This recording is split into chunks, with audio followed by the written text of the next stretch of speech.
Correction du problème, la réhabilitation d'une salle. Donc on vous disait qu'ici on voulait réhabiliter une salle de classe et on vous demandait quel matériau acoustique doit-on coller au plafond afin d'obtenir une salle de classe adaptée aux conditions d'apprentissage. Donc on avait absolument toutes les caractéristiques sur cette salle de classe, de quoi elle était composée en termes de sol, mur, plafond, etc., même en termes d'équipement, et on avait les coefficients d'absorption de différents matériaux et également des équipements. On vous rappelait la formule de Sabine avec la durée de réverbération. Et puis, on voyait que pour une salle de classe, eh bien, on vous donnait le temps de la durée de réverbération maximum. Donc, pour une salle de sport, c'était donné pour une salle de classe d'un volume de moins de 250 mètres cubes ou de plus de 250 mètres cubes ou un bureau individuel. Et puis, on vous expliquait, donc on vous rappelait la formule du calcul de l'aire d'absorption équivalente d'une pièce, et on vous donnait enfin, pour choisir ce qu'on mettra au plafond, les coefficients d'absorption de différents matériaux ainsi que leurs tarifs.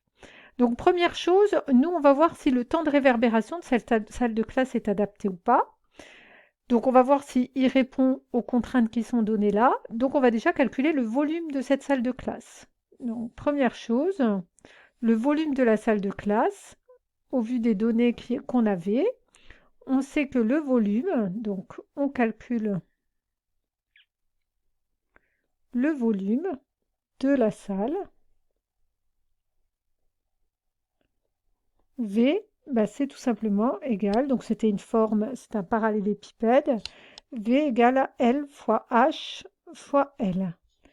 Et on trouvait, en remplaçant par les valeurs, puisque tout était donné, dimension initiale de la salle, 175,44 mètres cubes. Donc on voyait que ces 175 mètres cubes, c'est inférieur à 250 mètres cubes. Donc on constate que le temps de réverbération maximal de la salle, c'est celui qui est donné ici. On ne doit pas dépasser 0,60 secondes. Donc on doit donc avoir TR inférieur à 0,60 secondes, donc maximal inférieur ou égal à 0,60 secondes. Donc c'est ce qu'on va faire, on va calculer TR. Or, pour calculer TR, on voit que pour calculer TR, on a déjà le volume, il faut qu'on trouve la surface, l'aire d'absorption équivalente. Donc on va calculer, on calcule A. A, c'est bien égal à la somme des coefficients I fois les surfaces I. Donc là, il fallait le faire pour chaque élément. On avait du sol, donc le coefficient du sol fois la surface du sol, le coefficient du plafond fois la surface du plafond. Ensuite, les murs, le coefficient des murs fois la surface des murs. Alors attention, on a oui, ensuite, donc on a déjà fait le sol, les murs, le plafond. Il nous restait les fenêtres, le coefficient des fenêtres, la surface des fenêtres, les ouvertures, le coefficient des ouvertures, les surfaces des ouvertures, et puis l'équipement, un bureau professeur et 25 tables d'écoliers et 25 chaises en bois, et on vous les donnait directement.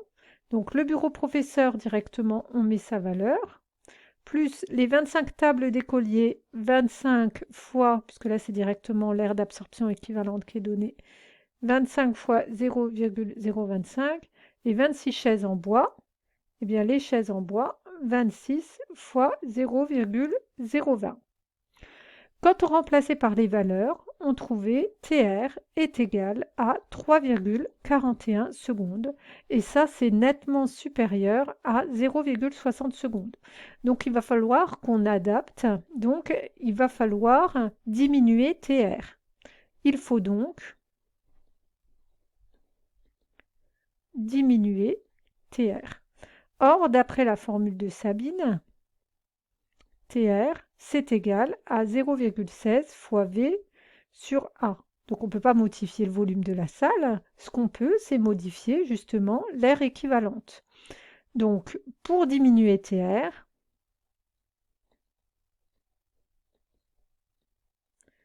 il faut faire quoi à A? Il faut augmenter la valeur de A. On va augmenter à la valeur de A, attention quand on regarde l'énoncé, juste par rapport au plafond. Donc le plafond, on va refaire un calcul ici en changeant justement ce coefficient du plafond et on va prendre un alpha qui va être beaucoup plus élevé parmi les composants qui nous sont donnés là. Donc on va prendre 0,80 alors que tout à l'heure, pour le plafond était en plâtre peint, donc tout à l'heure on avait ça comme valeur. Donc maintenant on est passé à 0,80. Donc on va choisir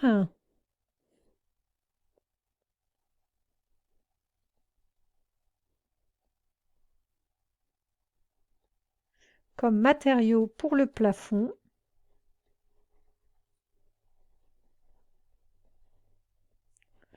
donc c'était quoi? C'est de la laine de verre. De la laine de verre de coefficient d'absorption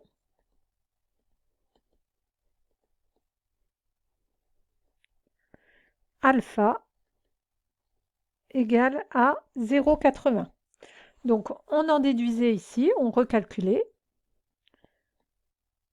Calculons la nouvelle valeur de A.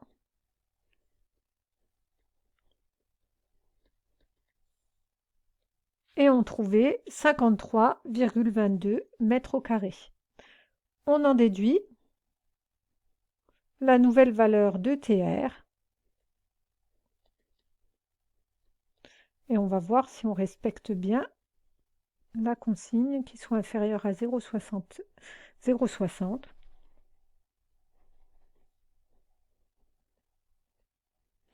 Donc TR égale à 0,16 fois V sur A et on trouvait 0,53 qui est effectivement inférieur à 0,60 secondes. Donc pour conclure, est-ce que c'est un bon projet de rénover de cette façon-là? On avait quand même le coût qui était donné, donc on pouvait en profiter, faire un calcul de coût. Donc coût de l'opération, c'est la surface qui a été recouverte par la laine de verre. Donc le coût, c'était la surface multipliée par le prix, ce qui valait 8 euros. La surface, elle était égale à 58,48 fois 8. On trouvait 467 euros et 84 centimes, ce qui est raisonnable. C'est un tarif raisonnable. Ce qui est un tarif raisonnable. Alors, petite remarque, sans doute que la valeur de TR va être modifiée quand il y aura des élèves dans la classe, effectivement. Donc, remarque.